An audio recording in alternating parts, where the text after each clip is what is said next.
Hello friends, welcome to my YouTube channel learn with Ragini. आज मैं आपको कुछ सेंटेंसेस बताऊंगी जो आपके स्पोकन इंग्लिश में आपकी बहुत ही ज़्यादा हेल्प करने वाली है। और ये जो हमारा क्लास है ये बिल्कुल ही न्यू कमर्स के लिए है, जो बच्चे या जो लोग बहुत ही शुरू से बिगनिंग से स्पोकन इंग्लिश सीखना चाहते हैं वो उनके लिए है। तो आज हमारा पहला वर्ड होगा, पहला सेंटेंसेस जो हम आपको बताएंगे वो है कैन, यूज ऑफ कैन। जैसे कि can, could, would, should have, would have, ये सारे जितने भी वर्ड हैं ये स्पोकन इंग्लिश में बहुत ही इम्पॉर्टेंट रोल प्ले करते हैं और इसको जानना बहुत ही ज़रूरी होता है। और आपको धीरे धीरे मैं अपने सेंटेंसेस के साथ और भी चीज़ें क्लियर करती चलूँगी। जैसे कि यूज ऑफ कैन।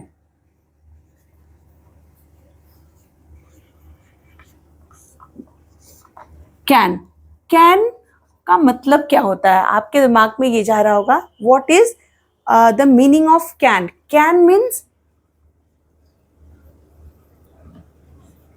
सकना, जिसकी हिंदी होती है सकना। अक्सर आप ध्यान देंगे कि जब हम सेंटेंसेस, कोई भी वर्ड या सेंटेंस बोलते हैं, जनरली सेंटेंस बोलते हैं, तो ये जो वर्ड है सकना वो हमेशा ही हमारे सेंटेंस में आ जाता है।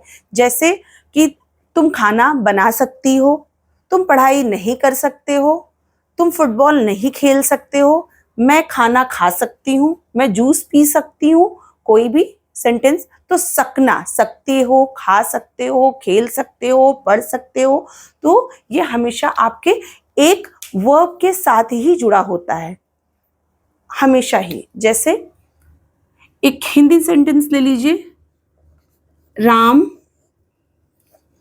खाना बना सकता है,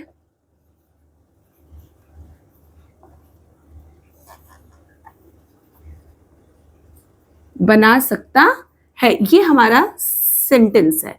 अगर हम इसको इंग्लिश में बोलना चाहें तो हमें ये सकना, ये जो है इसी को हम कैन कहते हैं। अब आपको सिंपली क्या करना है, राम, हमेशा सब्जेक्ट, राम क्या है, ये हमारा सब्जेक्ट है। ये मैं बताती चलूंगी सब्जेक्ट क्या होता है। सबसे पहले मैं यूज ऑफ कैन, इसलिए कि जनरली आपको ये पता होगा सब्जेक्ट क्या होता है। अगर कोई भी दिक्कत होती है तो मैं इसमें आपको मेंशन करूंगी। राम कैन